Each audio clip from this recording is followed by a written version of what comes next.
All right, this Hangout on Air is live. My name is Brian Kwong. I'm the founder of Add1Challenge. Welcome everybody who's watching this. So every month we have a live session like this where the people who participate in the Add1Challenge can ask an experienced polyglot about their burning question related to language learning. And today we have Judith Meyer. Welcome, Judith. Thank you. Glad to be here. Judith has 12 languages under her belt, and she published many books on language learning, and she also helped created language lessons on German Part 101. Is that correct? Yes. And Dutch Part 101, Greek Part 101, Arabic Part 101. Oh, really? I didn't know that. Yeah.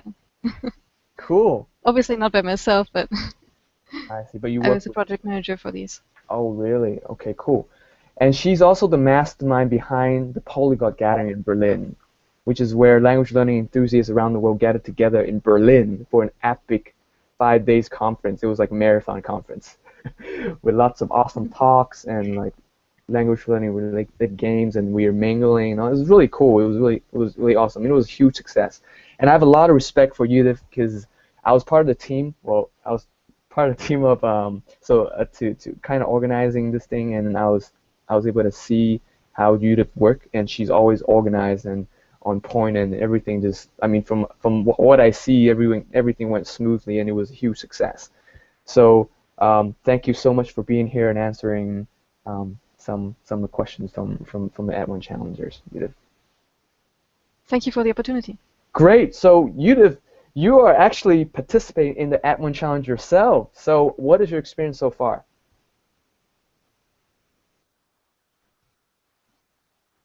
Hello, Judith? Hello? You were just breaking up or freezing. Could you repeat, please? Okay. So Judith, so you're right now in the current Add1Challenge. You're participating right now in the current Add1Challenge. Is that correct? Yes. So what is your experience so far of the Add1Challenge? Oh, it's amazing. I'm really enjoying it. I'm improving my Hebrew by leaps and bounds. And I know that I can go far on my own, but it's particularly gratifying for me to have this team experience. And I must say I'm really enjoying talking with other people who are doing this challenge at the same time and motivating each other. And yes, also my teammates, one of them is a native Hebrew speaker. So she helps me, and then the other one is learning German, and I can help her. So it's really nice. Yeah, I matched you guys up. I knew she's a native speaker, so I knew you were learning. I mean, I match people up I put people in. So basically, in the Add1Challenge, we put people in a mastermind group if they choose to be. So I look at people's languages and see if it's a good match, and then this is just like a guess kind of thing, Sometimes people, sometimes a good match, sometimes may not. But yeah, I'm glad that your group worked out for you. Yes. Oh, Kevin, can you mute yourself, please? Or you look like you're walking around. Ah, Kevin, mute yourself, please. Yeah, just a moment. All right, cool. So let's go. Sorry. All right, let's start with the questions. So who has a question? Kevin? Okay, maybe we can mute him. Can we mute him? I have a question. Cool, go ahead, Kevin. All right, Judith. My question was, like Brian said, you have 12 languages under your belt. How do you maintain them? Do you have a schedule for language maintenance, or how do you go about doing that? No, I don't like schedules for that. I must say I'm not as efficient at maintaining languages, but for me that's not the point, because for me the point is to learn the language up to a level where I can use it for the things that I want to use it for. That can be different. Like for Japanese, all I wanted to do was understand a certain TV series, so I learned it up till then, and then I didn't progress much further. But other languages, like French or Chinese, I really want to know to really mastery, and But then I just use the languages for whatever I wanted to learn them for, and if I don't use them, then I notice that my level obviously gets worse, and I'm not happy about that. But I don't feel that I should be scheduling that because it takes the fun out of learning languages. I tried when I mean, I have a spreadsheet where I see which languages I have recently used, and if I see that there's say weeks and weeks of doing nothing in a certain language, I might decide to maybe watch a TV series or read a book in that language, just because I feel bad about having a completely empty column. But it's not something that I really schedule. That's all right. That's interesting. You can see it visually also, not just like, you know. Cool. Awesome. All right, let's take another one from you guys. All right, I've got a question. Cool. I can jump in there. Mm-hmm. So I'm a first-time learner of a second language, Woo-hoo! and yeah, I'm excited about it. But there's some difficulties I'm sure that we face first time out of the gate that maybe somebody that has as much experience as you wouldn't face. So what would be some strategies or some advice that you would give to a first-time language learner as ways of approaching it, so you don't, you know, run into the same issues? Join the Add1Challenge. Well, it's Yeah, yes, for sure. joining the Add1Challenge is definitely a good start. Other than that, I would generally recommend thinking of really a small part of the language that would already give you pleasure. I heard that you're learning Spanish, right? Yeah. So maybe you have some people locally that you'd like to talk to in Spanish, and I would start by talking to them about very, very easy things like how are you, how's the weather today, what are you planning for the day, how are things, just the basic stuff, so that you basically at your goal line immediately upon starting, because you're already talking to these people, and then your conversations just get more and more complex. This is also my approach to developing a fluency. I don't believe in fluency as an abstract concept that you reach after I don't know how many years. Rather, it's something that you develop on a topic-by-topic basis. So, say even in English, I wouldn't be able to talk fluently about chemistry even on a high school level. Obviously, my English is fluent, but it's so. I really think that in terms of developing fluency, you want to go topic by topic. First, you develop fluency talking about yourself, and you talk fluency talking about the weather, talking about your job, talking about your studies. It's a lot of different topics, and once you've covered enough topics, then you can consider yourself generally fluent. Cool. Very good. Thank you. That's great advice. Awesome. Well, let's keep going. Okay, next question. I'll go. All right. So when you're speaking to a native speaker, like on Skype or in real person, like face to face, what do you usually do when you're thinking of a word in your native language but you can't think of it in your target language? Is there like a way to get around it? Well, sometimes I think of the word in related languages because it's often a good tip. It's often very similar. But it doesn't always work, so at some point you just have to ask or look it up quickly if there's a chance. Mm-hmm. I'm not the kind of person who would say I would do my Skype calls only in one language. I think that's putting too much focus on the language and not putting enough focus on the conversation, because you can get sidetracked if you have to spend a lot of time just explaining a word and trying to find the equivalent. Okay. I prefer just enjoying my conversations on Skype. Also, for Skype, I can recommend using the text chat a lot, so that if you're talking to a tutor, to ask him to write down all the new vocabulary and any grammar mistakes you make in the Skype text chat, so that he doesn't have to correct you by voice. So what you're saying by voice is all target language conversation, things that are interesting to you, and then any takeaway value you will have in the text chat, and you can review it like on the side and also after the session. Okay. Cool. All right, let's take a question from the Add1Challenge. Her name is Tamala. How do you deal with this frustration? So this is what she said. She said, one thing that was frustrated me about learning a language is because she she's very she says she's articulated. She's goofy in English speaking, so she's expressing herself freely with English. But when you first starting to learn a language, your vocabulary is not as rich as your native language, and how you express yourself is not as fluid as your native language, of course, right? So you kind of lose your personality when you in the beginning when you learn a new language. How do you deal with this frustration? Well, for me, it's not really.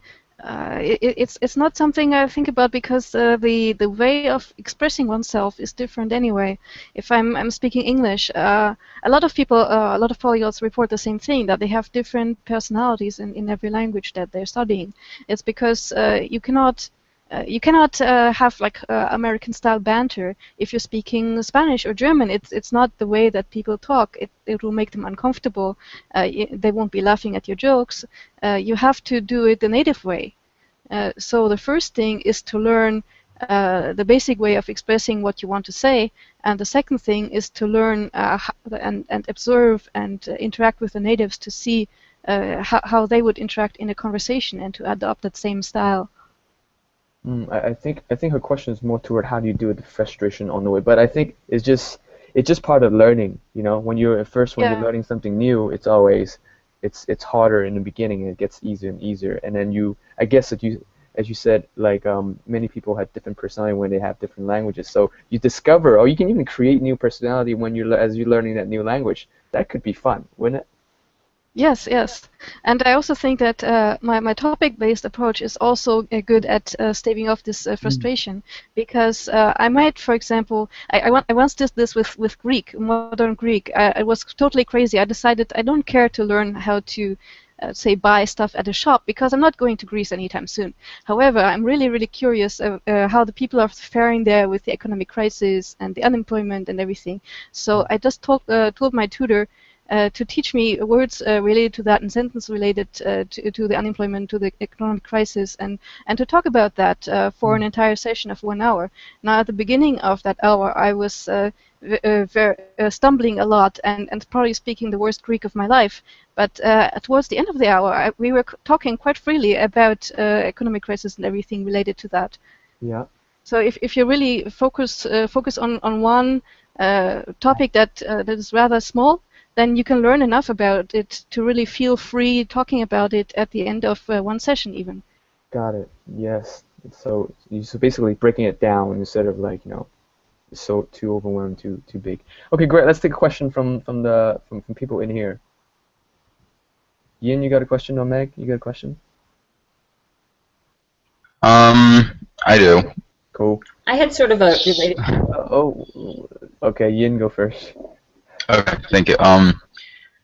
So my question is, how do you stay motivated? Because, like, I look at so many different cultures at once, and when I say, like, now I'm studying Swedish, and I start looking at, like, the Vietnamese culture, and I'm like, whoa, that looks really cool, and then that kind of, I don't know, it kind of brings my motivation down a little bit, and motivation is really important. So it's wanderlust, yeah. Yeah, definitely. It's less of a problem now for me because I've already studied so many languages, but I still get this urge sometimes to just switch and do something else. And the way that I found most effective is to plan stuff ahead. So if you say you have a burning desire to learn Vietnamese. Hello. Going to learn Vietnamese, you can start it, say, in the summer. And if you then want to learn, I don't know, Thai as well, you say, okay, I will start Vietnamese in June, and I will start Thai in, I don't know, in October. And if you know that it's coming up, then it's less shiny now. But sometimes you just have to run with it and allow yourself like an extra day or two to play with the language and let it run out. You have to decide how urgent it is and where your enjoyment lies. Okay, thank you. This is why we only allow one language at a time. I mean, in terms of one language at a time doing that one challenge, because you're just not very effective, because there are how many languages are in the world? Right. If you bounce around like this, you never get anywhere. So that's why we only allow having one language at a time. For 3 months, it's not like, I mean, it's not that long a period of time. And then you can go on from there. So it's great that you just said, like, you plan ahead. 3 months. Yeah. Okay, Yeah. just I mean, fun. if you make a list of all the languages that you will want to learn, I'm betting that it won't be more than 12, say, for now, that you can think of right now that you want to learn. So you plan it out into, say, 3-month batches. Then you get, what, like 4 years worth? So, okay, it's not that bad. You know that next year or the year after next, your language is coming up. It's planned in there. It won't go away. And you can stave off the wanderlust a bit. Awesome. Yeah. Great. Okay, Meg, you want to ask your question? Yeah, I had a related question about basically different ways that you approach the session. Like, I always wonder how to get the most out of a Skype session. Do you plan a topic beforehand and study up on it, or are there different things that you do, or do you just sort of go with the flow a lot of the time? I found the most effective is if I know beforehand what we will be talking about, especially when I'm a beginner. For the advanced sessions, it's not so important. You can just talk about anything and then learn whatever comes up, what you don't know. But as a beginner, definitely, like right now for Hebrew, I was studying words for the weather, and I told my tutor I would like to talk about the weather then, and it's hard to know the right expressions, so I generally study the single words, and then we practice putting them in sentences and talking about the same topic. And then I try to really exhaust the topic during that day. Like talking about the weather, you might think that's a 5-minute conversation, but it can be a half an hour if you're talking about the weather now and yesterday and the forecast, and then in this town, in another place that you lived, maybe in January or in summer. So you can say a lot about it, and you get so comfortable by exhausting the topic like that. You get so comfortable that anytime you have to talk about the weather afterwards, it will be so easy, and you will really feel fluent in the language. Cool. So your suggestion is basically going back to the topic-based approach even when you're doing Skype. I mean, that's perfect. When you And practice. overlearning, yes. And what, one more time? Overlearning, like really overdoing it. Like normally I would never want to talk that much about the weather, but I do it once, and then afterwards it feels more comfortable.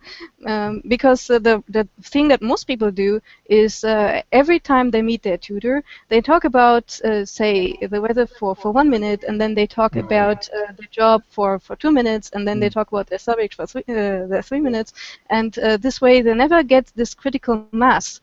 They never have the same kind of phrases come up often enough that they really stick. Yeah, that's great. That's great. That's a great advice. Okay, let's. So this is one of the Add1Challenge recent post in the secret Add1Challenge Facebook group. So this is Sarah. Okay, this is Sarah's situation. She said, so basically she's studying French, and she's always very harsh on herself, and she thinks that her French is not where it should be, quote unquote, and she's mad and angry at herself. How do you deal with that? Well, I have the advantage of having a spreadsheet, so I often have the situation that I'm not happy with the progress I've made. So normally I am able to just look back on what time I spent at what day, how many hours I did on in total, and then I find that actually it's totally normal that I haven't made that much progress, because I've seen I've only spent maybe 3 hours on it or so. I find this logging is very important for this, because our memory tries to trick us. Normally, if you think back, when did I last study Spanish? I'm sure it must have been last week, maybe the week before. But you never think, maybe it was a month ago, and your memory is tricking you. So this really helps me see what I'm actually doing and how much time I'm actually spending on the language, and then I see, okay, for having just spent 20 hours on it, I'm actually doing quite well. Clear. That's putting it back into perspective in reality when you record it, and actually how much time you spend on it. Okay, awesome. Okay, Let's take a question. Let's take one. Let's take a question on in here. Anybody have a question? Hi, I have a question. Cool. Can you? Yeah. I'm just looking for suggestions for ideas to study a language when I'm tired, when my energy level isn't so high. So, for example, when I am when I have the energy, I would study a textbook, or I would actively watch a movie, but then I do all the looking up the dictionaries and stuff while I watch it. But then what I've tried to just listen to some radio show or something when I only have a basic level. But I'm just wondering, is there somewhere between active and passive when I am tired, some low energy way to learn a language? I would generally do something similar, like watch a TV show or read a book, but I can also recommend any kind of imitation, say copying a text or listening to something and repeating it. It's not as difficult as actively coming up with phrases yourself, but it's definitely better than just watching something. Especially TV shows where you're just going with the flow and you may not even be spending that much time listening to the language. When there's subtitles, you're not getting much out of it. So if you're actually trying to repeat some of the phrases after the people when they say them, or even singing along to a song, that is, I think, a good middle way. That's cool. Yeah. Thank you. And also at the same time, how when we're doing a 90 days challenge, we have a really regular routine, and there are just sometimes you don't have any space to learn, and that's totally okay to just really passively just watching a movie or listen to songs. I think that's the work that we're putting in this 90 days. It's okay to put it 1 or 2 days like that. So don't beat yourself up if you're not learning when you don't have any space, when you're tired. And also another thing is if you know that you'll be exhausted at the end of the day, and you always schedule then you know that, okay, don't schedule your learning time at the end of the day. So you just gotta think of creative ways around your schedule so that you put yourself in the best position to, at the best state to learn the language. Yes. Okay. So let's take a question from the Add1Challenge newsletter list. So Peter asked this question: how can I determine which words are the most important to learn first when you're first starting to learn a language? When you're first starting out, there are a few questions that basically always come up when you're talking to a native speaker for the first time or the second time. They will ask you, who are you? How come you can speak our language? Who taught you? Why are you learning our language? Have you been to our country before? If so, which cities? Or would you like to go? Are you planning to go? So these are the questions that you need to answer for yourself, and I recommend writing out your answer ahead of time so that you can figure out which words you're still missing, or which grammar you're still missing, which kind of expressions you might need. That's the first step. Yeah. And after that, I would just let it flow from the conversation. I mean, obviously, you need to be able to talk more about your work or your hobbies, your passions. It's very good to do tutor sessions or even talk to your friends and just note every word that you're trying to say that you don't know how to say. That's the best way to figure out which words are relevant to you. But if you're a bit more advanced and you're wondering which words are the best to learn, say, from a frequency list, I don't like working with frequency lists. Rather, I think, would I generally use this word, say, every day or every other day, once a week, once a month, once a year? If it's once a year, I'm not learning that word. No matter how early it comes up in my textbook, I just don't care about it, and I discard it. And I think this is also one of the habits that polyglots need to develop in order to be really efficient language learners, is to figure out what is really necessary for me, for the way that I speak, for the topics that I like to talk about, to discard things that are not necessary, even if the textbook authors thought they were necessary. Totally. I bet this question was asked before. Benny said, like, one of the things most frequently say that he has to say is what he does. I'm a blogger. Blogger is definitely not in any frequency list. Yes. So you just gotta start with what you want to talk about, what you need to talk about. I think that's the best way to go with the frequency and what words in the question to learn first. Yes. Awesome. Okay, let's go with anybody any questions here? Okay, if not, I'm going to go to the Add1Challenge email list. Okay, this question is from Anka Maria. I know Judith learned Arabic and is learning Hebrew, so I was wondering, how does she go about learning language that don't allow for much reading to be done unless you already know quite a few words, since they're written without vowels?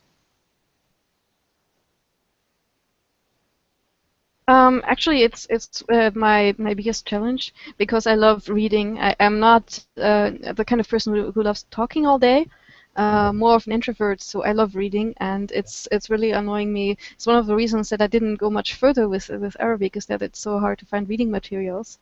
Now I have a friend who volunteered to put vowel marks on the stuff that I want to read, so it helps. But it's not a scalable solution. So the answer is obviously to spend more time talking and to spend more time watching stuff. Which for Arabic is also not easy, because the stuff you might want to watch is in Egyptian or in Syrian dialect, and you're learning modern standards. So basically, Arabic is just a really hard language for the intermediate stage. Once you're beyond textbooks but not ready to watch just about anything.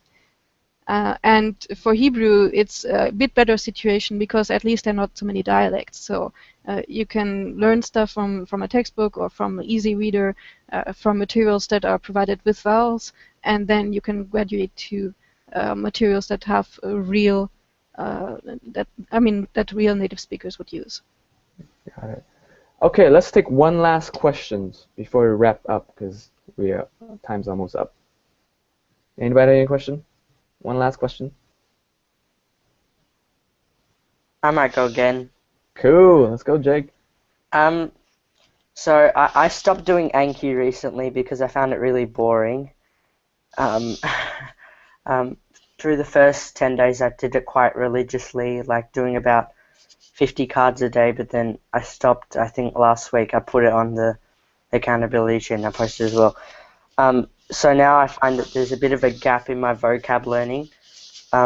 What can I do to fill it up, I guess?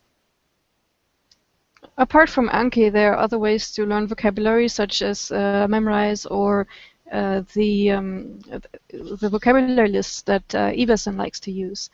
You might look at that, but I personally found Anki to be the most efficient. The way that I get around it being boring is by doing it either in a very comfortable position, say in the mornings while still in bed, or while enjoying a nice cup of tea, or doing it in times when I really can't do anything else. For example, on the subway while traveling somewhere, or standing in line. The little moments where you don't have anything else to do. And I purposely didn't get internet for my phone because I don't want to be tempted to do email instead of Anki. Anki is a big part of my life. I've been using it for at least 5 years now, I think. Yeah, well, for me, like I actually don't use Anki because for me it was a high learning curve to learn how to use it. It's like of course there are all these tutorials. So what I do is, I'm not sure, is Anki, can you type? Yes, you can. You have to set it in the preferences because it's not the default way to use it, but you can set it up to be typing. Yes. So I think like this app that I use called Genius is only for Mac. I don't know if you can download it. I don't know if it's still available. So it's very simple. It's space repetition, and you need to type the answer. So instead of just looking at it, you know it or don't know it. Instead of pressing those, you actually just you're typing it up. So that's a lot more active and also a lot more fun. Like when I type it in, it's correct. I go, yay! If I get it wrong, you gotta do it again. So you don't. So that way, it's a lot more fun for me than to press I know it, I don't know it, hard, or I don't know how Anki does it. See, Yeah. for me it wouldn't work because I like going through cards really fast and just glance at it. I know it, I don't know it, because that's how fast I want to be able to recall the words when I'm in conversation. I need to be fast. So I go through words really fast, and I wouldn't be able to type them that fast. But if you don't like Anki because you find it boring or something, you have to ensure that you see words often enough so that they stick.